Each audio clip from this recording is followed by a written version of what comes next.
we'll just jump right in here. There's just a quick agenda. We'll talk about the strategy selection piece. I'll talk a little bit about the design principles and how they fit. It's a big topic, right? It's how does redesign fit into KESA? Well, it's through those design principles. We'll talk about that. The high impact versus good to do strategies. It's always an interesting conversation when you're looking at impact versus something that just feels really good to do. The strategy inventory, that's what we'll actually have the application part of this morning, where we'll actually give you a quadrant sort for strategies, and you can mess with that and play around with that in some breakouts and have some discussion. Then we'll have some short reminders at the end, making sure that we have the if you're a year 5, we have your OVT visit date and our next meeting. And I want you to be thinking about this. We have some content for these meetings, but we would much rather have the content driven by you. And I know that it might be, a given day when you have a topic you want to discuss, but if you could submit those topics to us by the end of this meeting that you'd like to discuss in the future, that would really help us move forward and serve your needs. So that's the agenda. Really focused in on strategies this morning. And there we go. There's our accreditation and design team. I think we shared this last time. I want to continue to share that. I love to see the smiling faces on our team. This is our accreditation and design team. We are a new team. We formed up this spring, blending both KESA and redesign.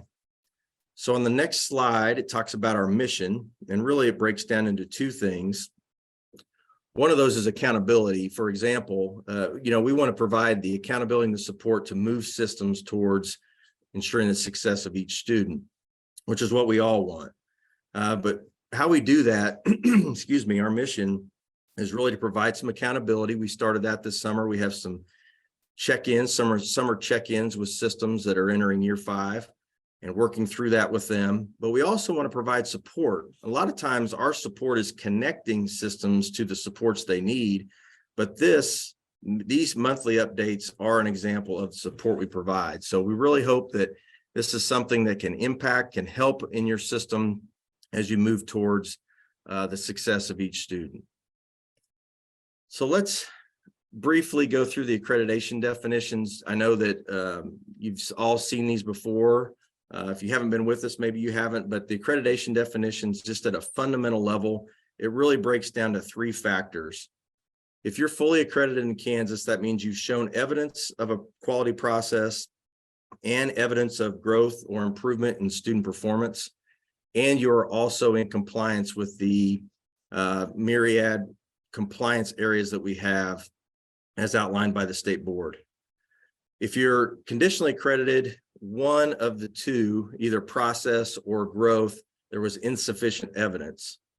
But you also must still be in compliance, in good standing with the State Board of Education.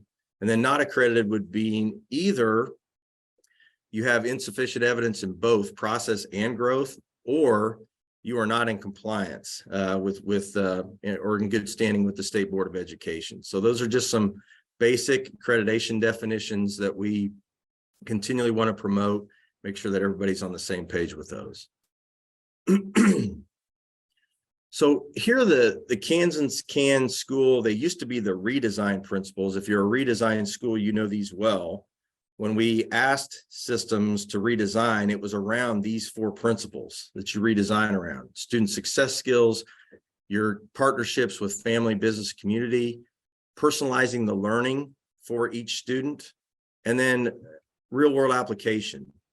So those came from the community conversations in response to the question to Kansans all across the state: what would you like to see happen in schools in relation to creating this type of successful graduate that you have all articulated that came through the community conversation? So these 4 principles have a history. They came from those community conversations, and they continue to be an integral piece of continuous school improvement or system improvement in Kansas.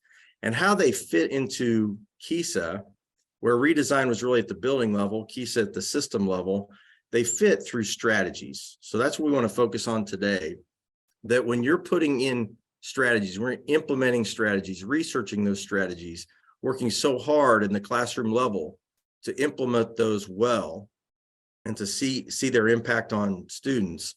That's the connection to KESA.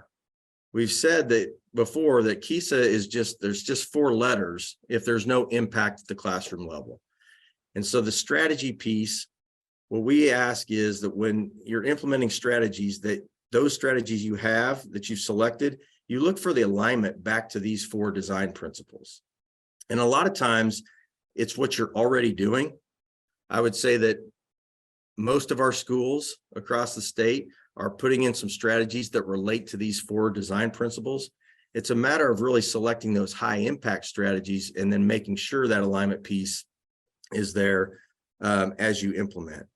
So that's just a little bit about the design principles and how they connect into KESA through those strategies. And now I think I'm going to turn it over to Myron, who's going to talk you through high impact versus good to do strategies. All right, thanks, Jay. So yeah, we're going to talk a little bit about the difference between these good to do strategies, high impact strategies. And to Jay's point, I think when we get into talking about high impact strategies, you would be hard pressed to find a high impact strategy that would not correspond directly with those 4 design principles. So thinking about the alignment of some of these strategies with the design principle and how that impacts instruction, that we know ultimately is going to lead to where we want to go as a system. So as you look at this slide, talking about selecting strategies, on the left, we have these good to do things. Kind of define those as strategies that indirectly lead to growth, in a goal area. So maybe there's not a direct correlation. Maybe there's just kind of, we think if we do this, it's going to help, but is an indirect correlation. Positive in nature, won't cause harm. So it's not as a negative thing to do. We might think it's a good thing to do, probably is a good thing to do, but it's something that's not going to cause harm and can be done at any time and not necessarily the result of your data analysis. So think about a classroom level, the number of things that we do every day that are maybe good to do. So I don't want you to walk away saying, oh, we can't do those anything anymore. These are good things to do that might motivate kids, that might be things to do to help build the culture and climate of your classroom, that really promote work with kids, but it just lacks that intentionality. It's just good things that we choose to do. On the right-hand side, we start getting into what are those high impact strategies that can be directly connected. So it's not, we hope this is going to help achieve our goal, but we know there's a direct connection between that strategy we selected and the goals we're trying to achieve, a measurable connection. And then typically these strategies aren't something you just pick up and run with. They're going to require some planning, some prototyping, testing, evaluation. They tend to be more substantive and take a little bit more time to implement. So let's look at what some of those are, Sarah, by going to the next slide here.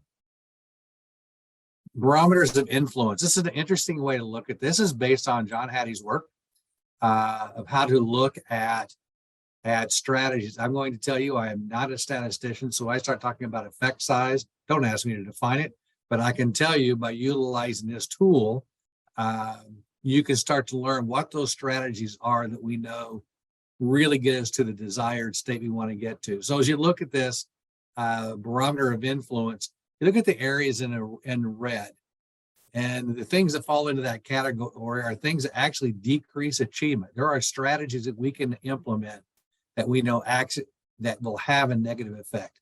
A good example of that is retention. Retention we might do with really good intentions in mind. Oh, that child just needs an extra year. That child needs a little more time. But we know that retention actually has a negative impact and decreases achievement over time. If you look in the yellow area, what students could achieve without schooling. So I always think about this like, sometimes, kids learn in spite of us, right? Students, they're curious, they're active learners, they're going to learn things along the way. These are strategies that you put into place where you go, if we did this strategy or did not do this strategy, it's really not going to be what's going to impact that student achievement. You can see as I'm talking about this, the effect sizes. So that's 0 to 0.15. As you move to the right and you get into, typical effects of teachers on students that can be accomplished in a year of teaching. So this is what you would typically expect to see. This is at effect size of 0.15 to 0.4. So a year's growth. A typical year can be affected or impacted by these strategies.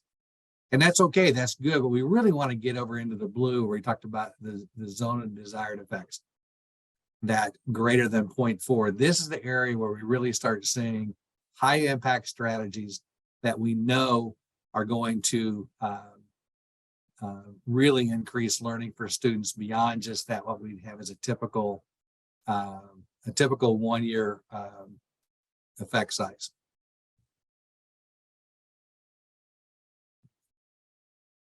So you might be thinking, as I would be thinking too, okay, that's a great barometer of influence, but what do I do with that? It still doesn't tell me what those strategies are to give me effect size. So I want to go to this next slide called Visible Learning Meta X. And if you want to know, I love this site. I haven't spent as much time in it maybe as Sarah has, but I was in here just yesterday looking through it, and the layout is so well done. You might be looking through so you can see the dashboard here for how it's laid out. Maybe you're looking at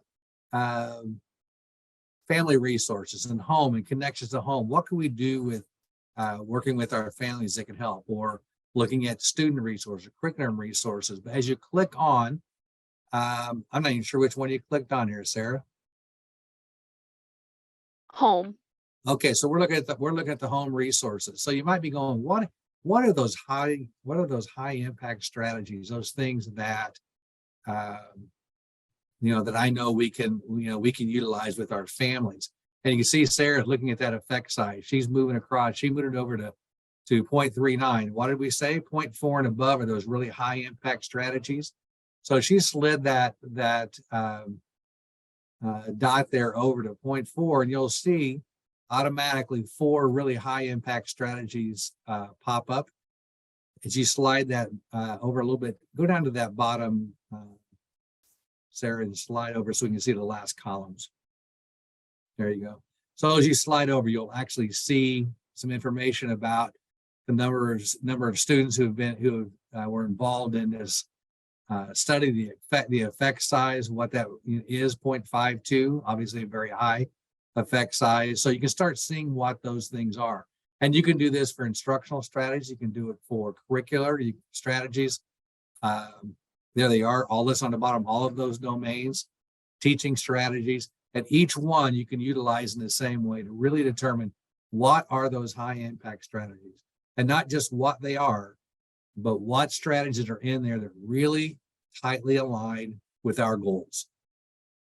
Because if you pick a strategy, you go, oh, wow, this is really a high impact strategy, but it doesn't connect to the goals. It's a good thing to do, but it's not really going to move your work. So it's just a great tool to go in and select the strategies that fit for you, fit for your goals, and we're going to give you that high impact. So a great tool. It's linked in here to the slide, so you can go to that on your own time and explore that and really be intentional about the strategies you select. I think Sarah's going to join us in here next, and she's going to talk about some tools you can use in helping determine those strategies and sort those strategies in a productive way. So Sarah, I will kick it over to you. Thanks, Myron. So we just wanted to give you the opportunity to practice an activity that we conducted with some schools through redesign, some activity that we conducted with schools that were going through the regional training pilot for KESA and accreditation. And it starts with just a quadrant sort. We know that there are so many things currently on our plates as system leaders, as building leaders, as classroom teachers, and we want to make sure that we are spending our time efficiently, effectively, and that we're not continuing to do something because it feels good, or because that's something that we've always done, but that we're really being intentional about the work that we're doing to make sure that where we're putting our effort and our time and our resources, that it's making a difference. And so we have just a very simple chart. And so we would ask that you just get out a scratch piece of paper and make this quadrant of efforts on that axis and impact on the x-axis, really just looking at the work that we're doing. Is it having impact, and how much effort is it requiring? Because we know that there are some things that take a lot of our effort, but they maybe are low impact. And things that would fall into that upper left corner would really be things that we want to rethink and repurpose. If it's taking a lot of our resources, but it's not making a difference for students, is this something that we need to change or simply get rid of? Those things that are low effort, low impact, those are just your fill-in jobs, right? That's time, resources, capacity that really could be going somewhere else. This bottom right, those quick wins, things that don't take a lot of our effort but make a difference, right? Some of those good to do things might fall in these quick wins, ways that you can build confidence with your staff. And then we have some things that are high effort, high impact, and those are our major projects. That's where we really want to be intentional about ensuring training, professional development, alignment, making sure that we're giving our best effort to those things. But how do we know where our current strategies fit on this chart? Do we have a lot of things that maybe we need to rethink and repurpose? Do we have some good to-dos that maybe we could capitalize on? So what we're going to ask you to do is make this chart on your paper, and we're going to put you into some breakout rooms for about 15 minutes. The first 5 minutes, we'll ask you to just brainstorm all of the things that are currently on your plate that you would classify under that umbrella of strategies, right? Those big strategies in your system, in your building, your classroom. Think about those strategies, and for about 5 minutes, run through them and really think critically about where do they fall on this T-chart. How much effort are they taking? How much impact are you seeing from those strategies? And then we're going to ask you to, after that first 5 minutes where you're silently filling in your chart, we'll then ask you to discuss in your team for about 10 minutes these 2 questions. What have you done, or what do you plan to do to ensure that all of your strategies are having the intended effect? And to what degree do these strategies align with the design principles? Because we know that if one of those pieces is missing, that probably is an area where we might have some work to do. If we're not seeing a lot of family and business community partnerships on our plate, then that might be an area for intentional growth and development, because we know how important those family partners are in ensuring student success, as Myron just showed us. So we're going to put you in some breakouts for about 15 minutes. Again, that first 5 minutes is going to be you reflecting on your current strategies, where they fall on that chart. And then that next 10 minutes will be some discussion with your teams. I was just talking about how she finally has a This car. meeting but is she being doesn't recorded. have to update it. Oh, maybe I don't have to update mine. Maybe I don't know. I wouldn't know. You'll know if you're an hour late that you need to do it. Oh, Myron, I'm an hour late to everything anyway.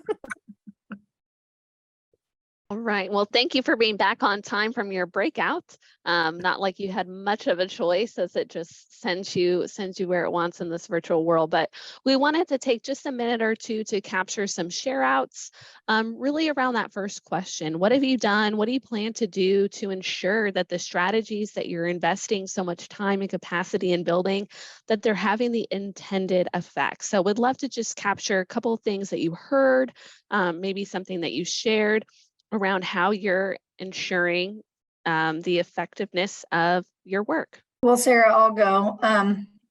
I will say that when we did this activity as part of the pilot, where we struggled was we thought this should be a high impact strategy, but we didn't have data or proof that it was high impact or not. And so that compelling scoreboard and really identifying the data you're going to track to determine the effectiveness is something that we're trying to be more mindful of this in this cycle. Thanks, Jennifer. That's great. Yeah, it seems like a really straightforward, simple activity, but as you get into the discussions, you realize that, oh man, maybe we don't really have the mechanisms to know all of this. So create some additional conversation. What other things did you share or hear around strategies and their effectiveness? See if we can get 2 more. We'll set a measurable goal, 2 more. Hi, Sarah. This is Gil from Wichita, and I just want to thank Katie and Renee, kind of putting in perspective. I think we're all going to be in the same boat, especially with our ESSER funding coming to an end and trying to determine what strategies, programs, initiatives that we're going to have to de-implement. This seems like a great opportunity to move some of those areas to figure out if it's high effort or high impact. And Katie kind of broke it down for me too in regards to the impact part of it. Could be more quantitative, having specific data that will tell you if it has the impact versus the effort part could be also qualitative, because in Wichita, there's just so many departments and so many schools to be able to make those types of decisions. There's going to be some discrepancy at some point. Somebody's going to say, oh, this is high effort. And someone's going to say, no, this is low effort, or this is high impact versus low impact. So trying to figure out where it really is and using the data to do so. So appreciated Katie and Renee for that dive. That's Gil, I awesome. appreciate you bringing that up, because, we always talk about the things we need to do and what a high impact strategy, but we don't often talk about what can we take off the plate in a strategic way, and to strategically determine things that we can remove that aren't going to negatively impact kids. Great way to use that tool. Awesome. Well, looking at the clock, I'm going to turn it back to Jay just to make sure that we get everyone out on time, but really appreciate your engagement in this activity and hope that it sparks some great conversation for you and your teams moving forward. Yeah, and I appreciate Jennifer and Gil sharing what they shared, and especially Gil with making that connection to the budget. I think that's an important piece that we really need to continue to draw that connection. And Katie Perez is well-versed with that quadrant sort, because I think it started with their quadrant sort at SDAC, so where we pulled this activity together. So thanks for that. So if you were wanting to take some form of this activity back home and try it on, I would ask that you answer these questions before you do that. You may already have a really good process in how to select strategies, but if you're looking at it for something to start, I think this is a good activity to start with. But answering these questions would be important before you take that back home. We always ask these after we do some sort of application or turnkey activity. So I'll leave you with those. I think the next slide, and we want to get to some Q&A if people have those, but just some quick reminders. And I think Sarah's going to take you through those. Yep. So we have a monthly newsletter that we want to make sure folks have access to. I'll put the link there in the chat. We just try to come out with that the first of every month to make sure that folks are staying up to date with the consistent messages that we want to make sure are getting out there. So feel welcome to check that out. Next month, it'll come out through the KSDE weekly.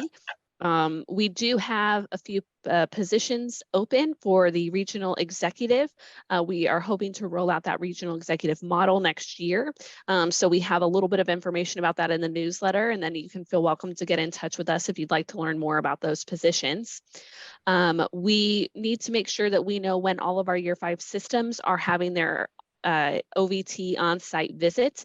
Knowing that date of your visit is how we track how we're going to get your system moved through the Accreditation Review Council and to the state board. So it's really important that we know when you're having that visit so that we can pace out our reviews accordingly. Our next meeting will be on December 13th, 9 to 9:45. It's that Zoom registration. So hopefully if you do it once, you can add it to your calendar and get registered for all of those meetings, but it should be that same link every month. And we'd really like to make sure that we're structuring this time for learning, for collaborative learning, and really around topics that are of interest to you. So feel free to reach out to us and let us know if there's learning that you would like for us to facilitate during this time, because we really want it to be meaningful and productive. And with that, we like to preserve this 9:45 to 10 o'clock time for just any questions that you might have. If you don't have questions, feel free to go about the rest of your morning. But if you do have questions, we'd love to stay on and answer those for you, knowing that you can always reach out to us at accreditation@ksd.org. And so with that, if you have things that you'd like to ask and stay on, feel welcome. Otherwise, thank you so much for joining, and we'll make sure to post the recording on our website soon.